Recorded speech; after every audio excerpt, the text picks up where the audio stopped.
Hi, and welcome back. This is Anna May from Accelerated Excellence and True Awakenings NLP Coaching and Training Center. I want to get to, I hope that you looked at the previous recording and noticed on that post that there was a link that took you to a little YouTube clip called the double slit exercise, because that's going to be quite relevant. If you haven't watched it, I'm going to add it again as a link into this post. So please stop this recording now and go and watch that link quickly, and then come back and watch the rest of this recording. So really what that little the link is all about is it's showing us how there is so many variables, that there's so much information available, and then based on who we are and our internal filters, we get a slice of what's available, right? So what's choosing all of that information, what's in my unconscious filters, and what's prioritizing this list of information for me in my personal capacity. So let's do a bit of a quick recap on what we covered in the previous one, which is reticular activating system, right? So we have 11 million bits of information coming through your nervous system every single second, and that internalizes down to 50 bits per second that we experience on a conscious awareness, and that's what we call internal representation. So there's a whole lot of filters, personal filters, that reduces that information down to 50 bits. You could notice that there's three little categories there that says delete, distort, and generalize. So that's sort of a process of elimination. And in about half a second, the brain deletes, distorts, and generalizes that 11 million bits of information down to 50. And that's what we land up with, calling it your model of the world. This is your perception. This is the 11 million is everything that's available, and your slice that you take from it, your 50 bits, gets produced down based on your internal filters, right? So those internal filters, what are they? They are your personal values, and values are what's important to you. So when you think about your career, you'll ask yourself, what's important to me in my career? That's the question to ask. And then the words that you describe that with, for example, if it was growth, success, achievement, contribution, whatever it might be, those words that you use would be your values.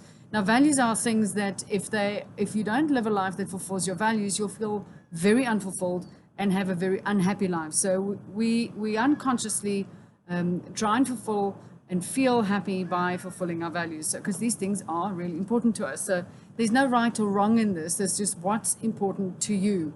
We'll talk about it in depth, about what creates the values, where they come from, and how they get formed in different forms and ways, and so why it becomes important to you. Then our beliefs. Beliefs are assumptions that we believe and hold to be true. They do not need to be backed up by evidence whatsoever. They're just the concepts that we've accepted as something that we choose to believe in as well. Then our memories, how we recall experiences in our past. And those memories, they are just our perception of those events. They're not the actual event in detail. They're just how you perceive it to be. But those memories forms part of your filters. All the decisions that you've made in your past, any belief that exists prior to having that belief, you made a decision to agree with something. So all decisions that are made and all decisions that have been made reside in those filters and influence the 50 bits that you land up with. Your attitude, and an attitude, really, if you look at the definition, it's a settled way of thinking and feeling. So if you have accepted with consistency that this universal wound that we share of am I good enough, that seems to pop up in different ways, and I will in the future recordings tell you where it comes from and why it's there. But if we choose to accept that will become an attitude, and that attitude becomes part of the filters, right? And then language, very important filter. In the world of NLP, we have this beautiful saying, is that words do not describe your world that you live in. They actually determine the world that you live in. So language is exceptionally important, and that's how we label these experiences and describe certain things and give meaning to things. So our language is definitely part of our filters.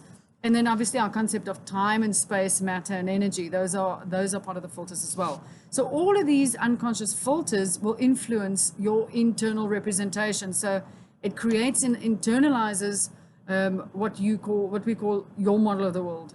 Every one of us has gone through a different experience of life, different childhood. Even if you have an identical twin, the experience of life would be very different. That be unique. You might have the exact same environment, but you would have had different friends and different teachers and different experience of school and those type of things. So all of these experiences influences those internal filters. So there's no right or wrong. It's just what's there for you. And these filters actually become your rules. This is the book of rules that you follow and live your life by. And this is your version of what you think the world is. Now, referring back to that double slit exercise, I want you to think of the movie Toy Story, if you've ever seen that. What's fascinating about that, what I love about the movie is whenever the adults or the human beings are out of the room, the toys come to life. Now, what the double slit in quantum physics is explaining is that we as the observer, when we observe things, we have a belief about how things should behave. So we have a belief that these toys are inanimate objects, and therefore they should not move or have any life force energy in them when I'm not in the room. Einstein had a saying around this where he said, is the moon even there when I'm not looking at it? If there's no one to observe it, what's it doing? So it's the power of, so is the man always wrong even if there's not a woman in the room? I'm joking. Yes, he is. So this power of your perception is what projects onto the world. It is the 50 bits that you choose from the 11 million that comes through your senses and your nervous system. So if you think about that double slit exercise and you go and watch it again and watch it and understand it and really grasp how phenomenal the impact of that would be on your life if you were to be able to control those filters, if you were to be able to recognize in your perception that everything on the outside that you experience in the world is literally just a perception that's projecting. It's like a mirror. What's on the inside in the filters is what chooses out of the 11 million. So the outside merely reflects what's on the inside. Again, why I said in the previous recording, we want to start paying attention to what are those thoughts that's running through our mind, because those thoughts will give you insight to what's in your filters, and it will bring you awareness of how it is creating the reality that you experience as your life. Now, if there's any results out there that you don't like, the amazing part of accepting all these concepts as possible for you and starting to work with it then causes you to be able to choose to do it differently, which then in turn gives you all the power. So recognizing that we are exactly where we are in our lives based on conscious and unconscious decisions that we've made. Obviously, you don't get up and look in the mirror and decide to create a disease in your body or to create hardship for yourself or to struggle or any of those type of things. But when you realize that that is only a mirror, that there's something, if I open up my wallet and there's no money in it, the reality is there's no money in it. But why is there no money in it? Is it that there's a limiting belief that I can't make enough money or I can't have enough or I'm not good enough? So why would I actually even allow myself to experience that if I'm not in a good relationship with myself, or my self-esteem and my confidence is not really in a healthy level where I'd like it to be, then I wouldn't necessarily manifest the results to match anything other than what is in there. So again, we need to challenge those filters and say where I want to go. And again, like I say, my intention is here to help and upgrade people's belief systems. The world is growing, constantly evolving, technology is evolving, and it's doing so at a rapid pace. And if we don't upgrade ourselves, we'll be left behind, and our filters are still stuck in old environments that are outdated now. So it's a matter of just saying, maybe it worked for me before, but it's not working anymore. And let's take it and observe it and change what I need to change, and so that I can create the results and so that I can adapt. And we are all resourceful enough to be able to do that. We are phenomenally created on a physical level. And if one of our brain cells is more complexly wired than the entire telephone network system in the world, then I want you to really understand that the shorter, non-existing list should be, what can't I do? If your mind can conceive something, it can achieve it. We just need to believe it, right? So the beliefs is incredibly important. What's important to you, your values are important in terms of your filters. And I'm going to break down every single one of them in a small recording just to say what to focus on when you're working on your values, what to focus on when you're working on your beliefs, your decisions, in terms of these filters, language, specifically how to be mindful of your words as they influence the 50 bits that you experience, right? So first I want you to just understand when you look at that double slit exercise, just the amazing amount of influence you have on how you experience your world and how you create your reality. And that these unconscious filters, what you think is important to you, let's say there's a space for 10, and number 12 is exercise. then you will do all the other 10 things. It doesn't mean that exercise is not important to you, but it's just not important enough to get prioritized to be on top of the list. So right now, what we're experiencing in this staying home safely environment is that we can either do so kicking and screaming, but we're all choosing to do that. We're actually consciously choosing to stay at home. And the choice is because I don't like the consequences, right? And the what makes it easy for you to choose that is the value of your family, the value of your health, the value of your life. So I'm choosing to stay at home because it is important for me to be healthy. It's important for me to keep my child healthy and to keep her safe. So it's a no-brainer. And because that's important to me, I'm comfortable with the decision. Now, if you were to label this experience as I'm not allowed to do anything or my freedom's been taken away from me, then you are labeling this in a way to say that I don't have a choice. Of course you can choose. You can choose to leave your house right now if you're happy with the consequences that come with that. You know, so just recognizing that in that very fast processing speed, there is actually an unconscious decision being made based on what's important to you and what's not. And when we recognize that we're making those decisions because it's important for me and because I hold a certain belief, then I can become more comfortable with my decision. For example, if you feel like you're stuck in a job where you feel like you have to be there because there's nothing else for you to do. So if you have a belief that there's no other option, then it would make you feel like you don't have a choice but stay there. But you actually choose to stay there from value, and the value might be because I want to pay my bills, I want to be able to buy food or put a roof over my head or, you know, provide for the family or whatever it might be. But the value of what's important is causing you to choose to stay, and the belief is influencing whether you actually start hunting for another job or not. So those feelings of entrapment, those feelings of not having any power is, again, like I said in the previous recording, the feeling is only representing to you how you have labeled it and how you believe around that, and the feeling's getting your attention to say, hey, there's a thought down there that causes you to feel this way. Is it true? And is it really true? Do you really have no other options? You know, so yes, there's going to be difficult times, and we can look at the one side of the coin, or we can look at both sides of the coin and say, what is the opportunities that we find ourselves in creating here? Me, personally, I love one-on-one contact, right? So I like doing my trainings in small groups so that I can give them lots of time to ask questions when we get through the techniques, and I explain to them how the techniques work. So when I've worked with clients in that specific technique and they're not sure and they have questions, that I've got in the last 8 years over 600, 650, I've lost count, personal breakthroughs that I've done with clients. So I've got a lot of experience that I can share in those training rooms. Now, what's my intention is I want to impact the world and help heal the system that's broken and empower people again. That, you know, I can only do so much with one-on-one contact. And how many people can I reach now getting outside my comfort zone and getting onto a video? And, you know, because here I know I'm speaking to someone, but I like looking in the eyes. I like that human connection. So, you know, but this is the way the world is going. So this is an opportunity for me. I like to look at it and say, from my filters, why have I not yet created online products before? Because I had a belief, and it's important to me to have human contact. It's a core human need, and love and connection for me is really important. So based on that value, I chose to do business the way that I did, and do group trainings and certify other coaches to help me get to the masses and the people. And now with this lockdown, I'm going, okay, I'm going to own this and say, let me go big. And so I've manifested coronavirus in my world. And because I've been speculating for the last year, come on, girls, sit down, make time for you to actually create these online recordings, to put the information out there. I've done some podcasts on radio with interviews and those type of things to put it out there.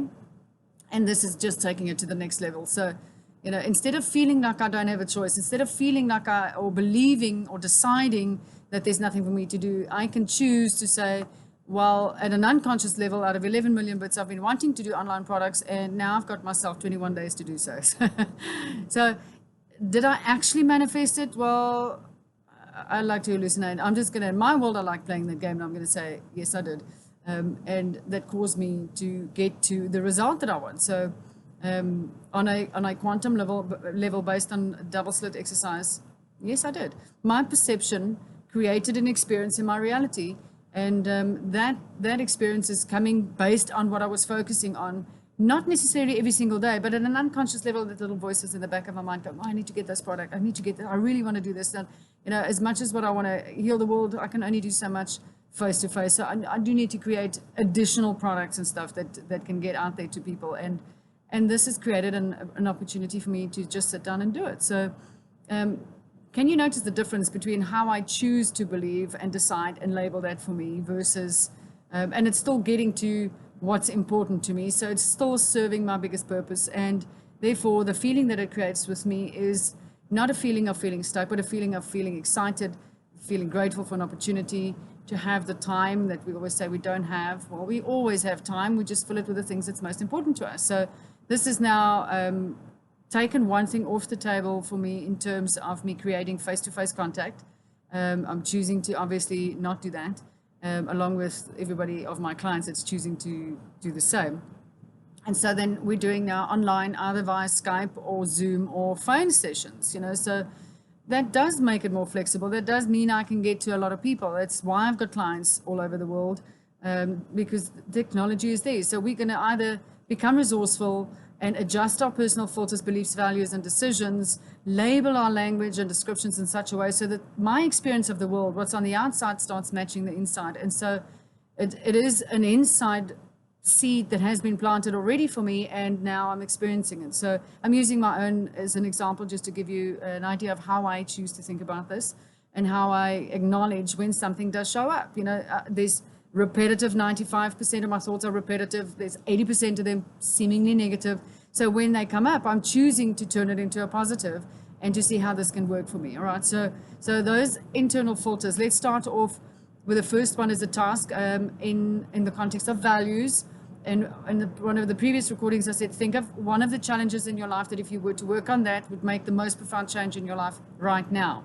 So when you think about that specific challenge in that area of your life, is it in relationships? Is it in your career? Is it in your health? Is it in your personal perception, in your self-esteem and confidence? Which area of focus do you want to spend your energy on? And then ask yourself, in that context area, what's important to you? And then just write down all the words. What's important to you in that, let's say if it is in your career, what is important to you? If it is in your health, what's important to you in the context of your health and living? And write down all the words that come to you. And once you've done that, just say what else is important to you until you really run out of words or they start repeating. Okay, so that would be your values. That's going to influence that. And then I want you to rank them from most important to least important. So what is the most important in terms of those values? So if you're doing it in the context of career, I did this exercise with a client a couple of years ago, and it was quite funny because I'd done some coaching with him, and when he came into the training room, I knew what was important to him in terms of his values. And I said, so let's say one of his values is flexibility and being able to move and travel, loves people. He's a real people person. So I said to him, look, and like everybody needs money to survive in today's time. So I said to him, okay, so let's think of a number in your head of what you want to earn. I said, think of that number. And now I'm going to offer you a job that's going to give you 4 times that. Of course, he smiled brightly and went, okay, I'm listening. I got your attention. But then I gave him everything opposite to what's important. I said, yes, you can have all of that money, but you're going to have to sit in an office by yourself all day long for 6 days out of 7 and capture data, and you'll have no human interaction. I was halfway through explaining it, and he was going, no. Not for all the money in the world would he do that, right? So that's really because his values were not being met. Now, that means money was not his main driver. If it was, he would have said, okay, for that money, I would do anything. So if money was his main driver, it would have made the decision. But if it wasn't, all the other things that was needed to be there before money became important was actually what was more important. So rank it from most important to least important. Okay. And so that's your task, so that you can become aware of this is why you make the decisions the way that you do. Okay. And then we're going to look at how does beliefs as the second filter influence that in the next recording. So there's your task. You understand the different filters. The first one we're going to work on is values. Understand what's important to you in that specific area. So if you're a mom, for example, that, we have the value of being a mom and a parent, and dads as well, whether you're a single mom or dad parent. And then if you are Also chasing a career, for example. So a lot of times you feel torn in two, and you have this internal conflict as I really want to go and chase this career, but I also am a parent and I'm responsible for my child. And because they are both important to you, you feel this tug of war. And we think that we need to make a choice, this or that. Or we can choose to align it in which one is most important. Okay, so providing for my child is most important. Being a good parent is most important, for example, if it is for you. I hope so. And let's say, how do I have that and my career? And then in a way that both of them actually serve me and I don't have a negative feeling. Negative feeling generally would be guilt that shows up if I'm behaving in a way that contradicts what's important to me. So if I want to be a good parent and I come home really stressed from work and all of a sudden I'm a little bit short and snappy to my kids, and then I feel guilty, right? I feel bad that I've actually behaved that way. Now, the guilt is not for you to get stuck on. The guilt is to show you that your behavior is not matching your value. It's just there to show you and get your attention to say, hey, this is not who you really are. Who you really are is that. That's what's important to you. So if you behave that way, the alarm would go off, okay? Would not go off. The snooze would take over and the guilt would disappear. So when the guilt shows up, it's just an opportunity for you to then take a step back and say, let me get back on track. Let me recalculate. It's like a GPS system saying, can we make a U-turn, please? You're going in that direction where this is where you wanted to go. So the emotion is there to get you back on track so that you can immediately recalibrate your behavior, and the guilt will go away because it then aligns and matches with your values. Okay, so do that exercise, and if you have any questions, just jot them into the comment section and I will happily answer them for you. But become aware of what's important to you first so that you understand why you receive the information that you do through your RAS and through this amazing filtering system. Okay, so I hope that made sense and that it gave you some food for thought, and you have time to sit down and have a look at what's important to you in that specific area that you want to develop and grow on in the next couple of days as we go through these recordings. Okay, so as always, sending much love to you and see you in the next recording.